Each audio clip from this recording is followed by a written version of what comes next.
so true.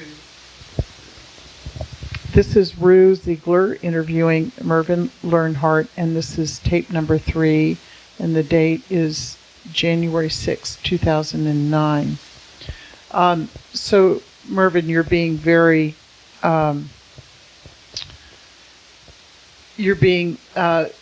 very modest, but you're saying that you're attributing the success of this court case to the work of a lot of people, including yourself, obviously. Well, that's true. But I thought that what I meant by that was that there was a lot of foundational work that went into it. And I think that our legal position was solid because of the work that went into it, such as the work the Farm Bureau did and the work the Planning Commission did in identifying, it's not, it's a fact as to whether or not land is, as I understand it, whether or not soil type's a certain type. And this microclimatology thing is important for grapes, or very important for grapes. And I think that the microclimatology and the soil type is what's true for other areas where grapes are, where there's vineyards around the world. And so I think there were a lot of reasons in support of it and not very many in opposite, really meaningful in terms of public interest. Because we did have the at that time, what had happened in the Santa Clara Valley was at least I mean this collective group working on it, we're certainly aware of it. But that whole valley had, not all of it, of course, but a lot of it had just been lost because there was no control over it, and the developers just took it over. Once it's paved over, it's pretty hard to put it back. And you were all very aware of that example. That's true. That's true. So I think it's worked well. I said earlier,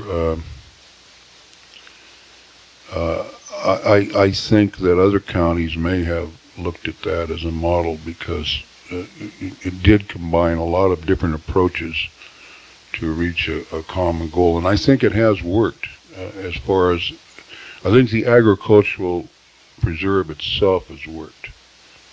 Now, as I said, I haven't done land use in a long time, but I'm generally aware of some other things. There were efforts to maintain open space in other areas, and I don't know how successful those were. I don't think they were as successful.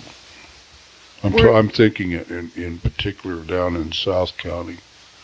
I think there was some efforts to maintain some sort of open space or agricultural land in the southern part of Napa. Yeah, but where American Canyon in that area, but I wasn't involved in that in any way. I just I'm not even sure I'm right about what I'm saying, but that's the impression I had. I know they tried to do it in some other areas, and I don't think it worked so well. In Napa County. Yeah. Was this your last involvement in land use? I did other work on a private practice basis in land use after that. Oh yes, you were mentioning. And actually, let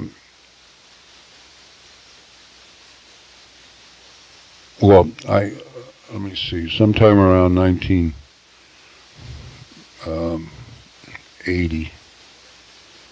I was involved in doing some land use work for Krug and some other people in the valley, but not governmental agencies. And the court appointed me to represent a young man that was charged with murder.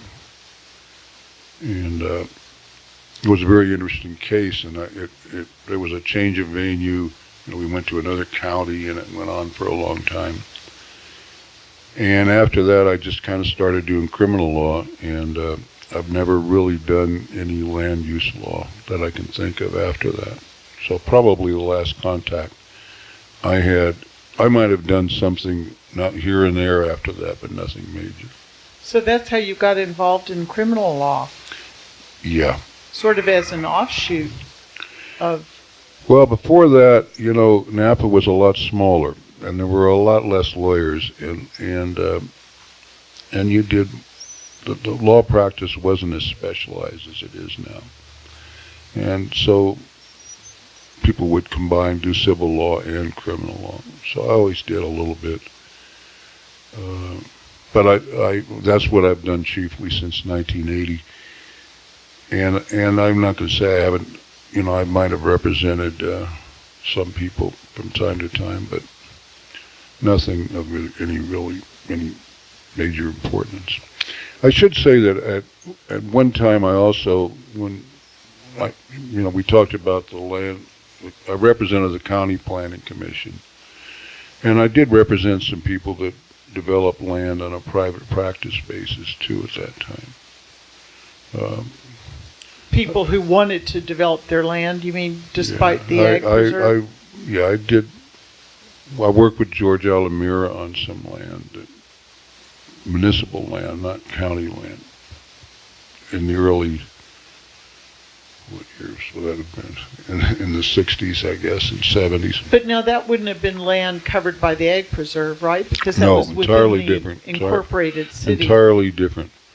Just land really setting up uses for the sort of development that we wanted to keep out of the ag preserve. But within within an urban setting. Urban setting. Yes. But actually, that's the last real contact I've had. I haven't done any land use law to mention in a long time. Well, when you wrote the ordinance, were you the primary? You were the only person actually putting the ordinance into legal language. Is that right? That's true, but there was a lot of input from the Planning Commission and also from the county, from Hauberger's office. And as I've said, FISC was, the Farm Bureau was very important. Anybody else that you remember who was very helpful while you were writing the ordinance?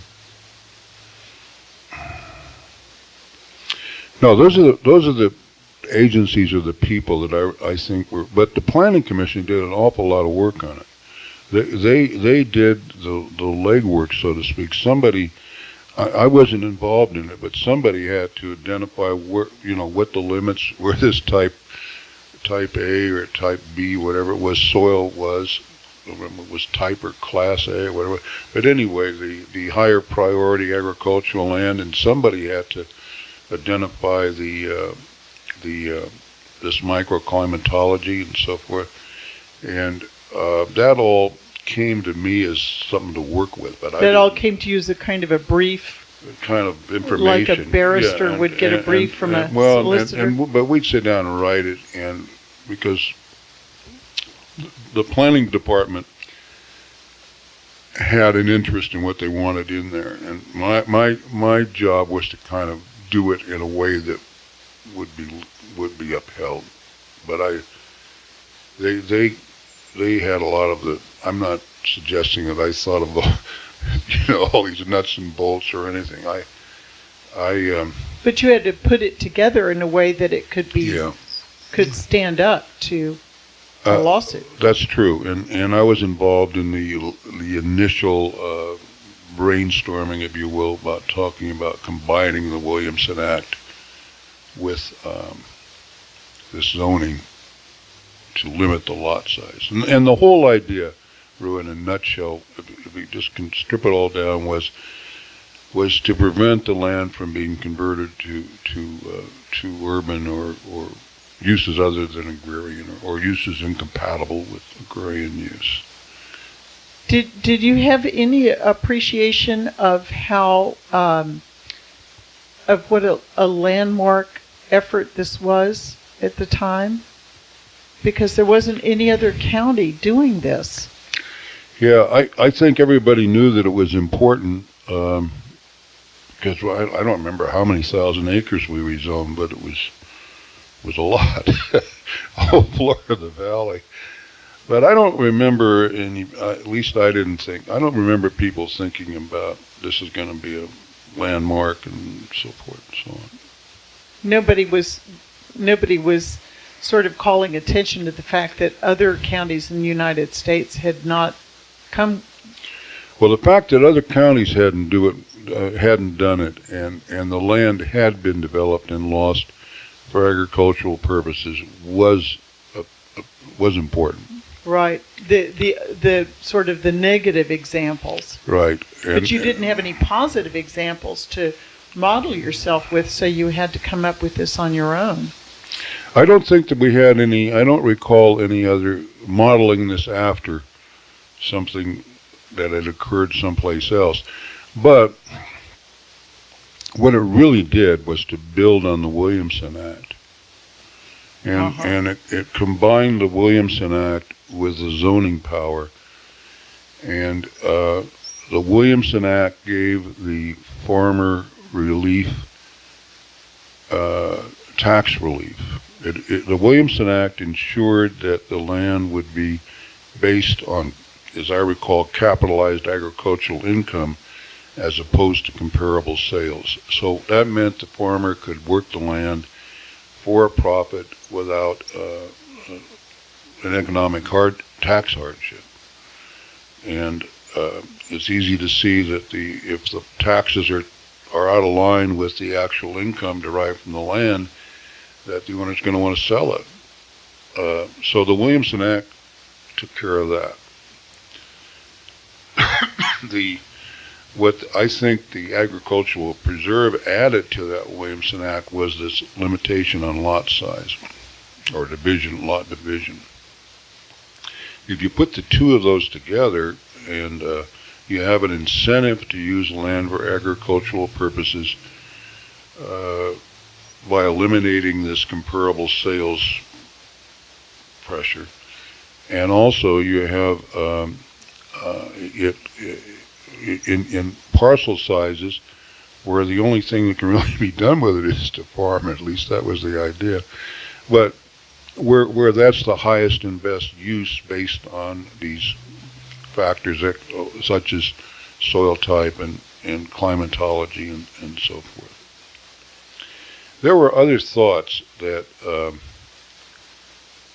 are not, I don't think they're part of the preserve. I don't know what's happened since then, but I think there were other thoughts that people thought about that I don't know if they've ever worked out. I don't think some of it has. I think there was some thought given to, if we restrict the valley to agricultural land, then the hillsides could be developed for residential purposes, and that would relieve that pressure, so to speak. I don't know if pressure's the right word, but you know what I'm talking about. And I don't think that worked out. I think there was some effort at doing that on the hills surrounding especially on the to allow development on the hillsides. On the hillside, yes. I think I'm not certain about that, but I think there was some efforts to do that on the be the west side of the valley. In any event, what my understanding was later that it wasn't economical because you had to have a wide enough road for fire trucks to pass and that sort of thing. So I don't think there ever was any major development on those hills to the east of the preserve. I see there is some development on some of the knolls, but that was contemplated when it was adopted. It was contemplated. Yeah. But the land on the knolls was still zoned at 20 acres originally, and then of course I don't know I don't remember how we did that. We could have done it. I think it was included in the preserve, but I think there was provisions for some kind of variance or something because of the difference, because it wasn't suitable for agricultural purposes. as long as the development didn't interfere with the surrounding agricultural use. Mm-hmm. So, And of course, now the zoning on the hillsides is 160 acres hmm per building unit. yeah, it's large. Yes. Good. I think that's good. And the original land that was included in the ag preserve has expanded. Yeah, you mean additional lands have been included, and I think there's been similar but slightly different types of efforts to preserve open space in other areas of the county. But I didn't work on any. You didn't work on that. Did you, when you were working on this, did you encounter, were there people who were very angry at you or voiced their position strongly against it? Yes, yeah. I don't know if they were angry at me in particular, but I recall being up on the stage with who was Mr. Carter's first car? Vernon Carter, and there were a couple of other people there. I don't remember whether maybe Georgia Beatty was there. I don't know. Was it George? Was he an assessor at that time? Yes, Georgia Beatty was the tax assessor, and I was going he to might ask have you. been there too. They were very angry. I thought we were going to get tarred and feathered before we got out of there. They didn't want to listen to any of those ideas. The public. A lot of, well, at least at this meeting. At least a lot of the people at the meeting didn't. And they had pretty good complaint. I mean, you know, their idea was that they owned that land and they'd work the land, and if they wanted to leave the land to their kids, they should be able to leave it to their kids. Or if they wanted to sell it off for their retirement, they should be able to. And it was a lot more valuable at that time as land that could be developed. And what's strange is, I think just the opposite is true now. I think the agricultural land is more valuable than the development land now. Which I guess was the argument that Jack Fisk was making, that this would happen. Yes, and it did. And so I think, despite their worries, I think they, you know, there might be still some problems in how to distribute the land to your heirs, but by and large, I think that the owners benefited, I think the county benefited, and I think the state benefited. I think it worked. So, was Jack Fisk a very persuasive person? I don't remember if Jack Fisk was a very likable guy. He was an easygoing, likable guy, as I remember him. I don't remember him being involved too much in public speaking, but I do remember him being involved a lot in. He was kind of a go-to guy when you needed to know something. And he was pretty amiable. Oh, very amiable guy. Yeah, he was good. What did he look like? Was he tall or short? I don't remember him being particularly tall or short. I think he was kind of moderately heavy guy. I don't remember really. That's a while ago. Did you all have long hair? I had more hair than I have now, but I might know I'm bald, but no, I don't think we all had long hair. It was the 60s. Yeah, it was the end of the 60s. That's when there were sideburns and bell-bottom pants and that sort of thing. But I don't remember Jack Fisk having bell-bottom pants. I'd almost guarantee you he didn't. He was a more conservative kind of guy. Yeah, he was. I don't recall that, but. What about Georgia Beatty? What do you remember about him, the tax assessor? Well, Georgia Beatty's a very likable, he's still alive, isn't he? He's very likable, very outgoing guy, and very friendly guy. And he was very well liked. Is very well liked, I think, by everybody. George, I don't remember any specific instance, but George could probably charm Daniels even if he had to. George is a very amicable guy, very good. What about Al Harburger? Al Harburger, Al was kind of short. He wasn't short, but he wasn't a tall man. And I remember he had kind of steel gray hair. And he was a very, very competent manager, I thought. You know. Now, he was of an older age than he was. You. Yeah, he was older than I was, but I didn't work directly with, I mean, he was involved in this, but the person that spent more time, Dan York spent more time with Al Harburger because, Dan was doing the fiscal part of it, and I was primarily doing what I said, the Ag Preserve, the Planning Commission, and the school districts, and then later LAFCO. So. And Dan York was doing, you were saying, the fiscal part of it? Well, he would represent the board at the Board of Supervisors meetings, similar to, I don't know if when the city council meets, there's a city manager and the city attorney, and so when the Board of Supervisors met, Dan York would be there as the legal counsel for the county. He did the same thing that the present county council does, except for he was retained by the county and had a private practice besides. I see.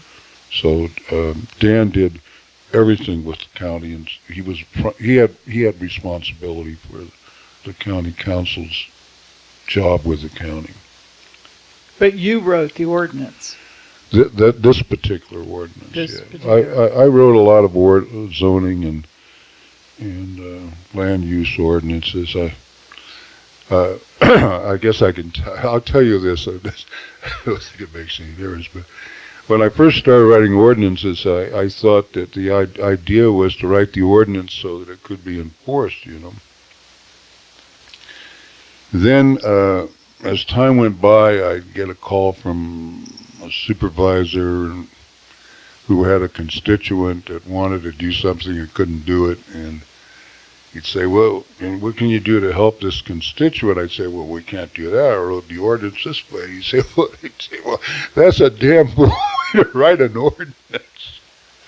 So after that, I always wrote ordinances that had what I called a safety valve, but had a provision for a variance or a use permit or some way so that, obviously not for. Well, anyway, so that the supervisors or whoever was interested could point those possibilities out to their constituents. Yes. And then if the planning commission granted the variance and approved it, and if the board did, well, then there was an exception to the ordinance. Things worked a lot better once I learned to do that. So the first ordinances that or the first one that you wrote didn't have that sort of room for. No, I had a lot to learn, and later I learned to appreciate the value of the flexibility, and that's true in land use. I think there has to be flexibility because if it's too rigid, the whole thing will sink. So flexibility is good. Yes. Merv, I want to thank you so much for participating in this oral history by giving us a record of your own experiences. And I wondered if there was anything that you would like to add before we finish. Well, the one thing I think I've said this, but whatever involvement I had, there were, as I've said, there were a lot of other people that were involved also, but it's very gratifying to see that the Ag Preserve has worked as well as it has, and I think it's worked well, and that makes me feel proud for whatever part I had in it. But I think it's a success. So, do you see any threat looming in the future to the Ag Preserve? I don't see an immediate threat to the Ag Preserve because I think the winery, the vineyard, and no, I don't at this time. I don't see a threat at this time.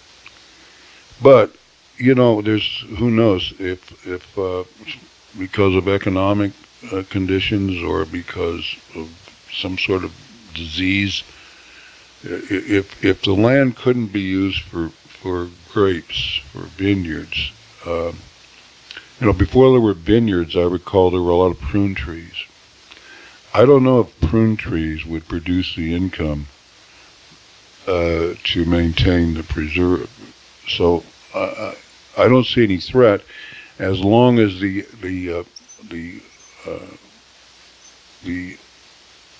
product of the agricultural preserve is rewarding enough so that property owners want to keep it in agricultural land. But I think if the bottom fell out of the winery industry and God forbid grapes were, there was another prohibition or for some reason it couldn't be used, it had to be used for a less rewarding agricultural use, I think the same pressures would return, and I think there'd be a desire to use it for subdivision purposes. It's never a guarantee. No, but I don't think that's going to happen. I'm glad to hear that. Thank you, Mervin.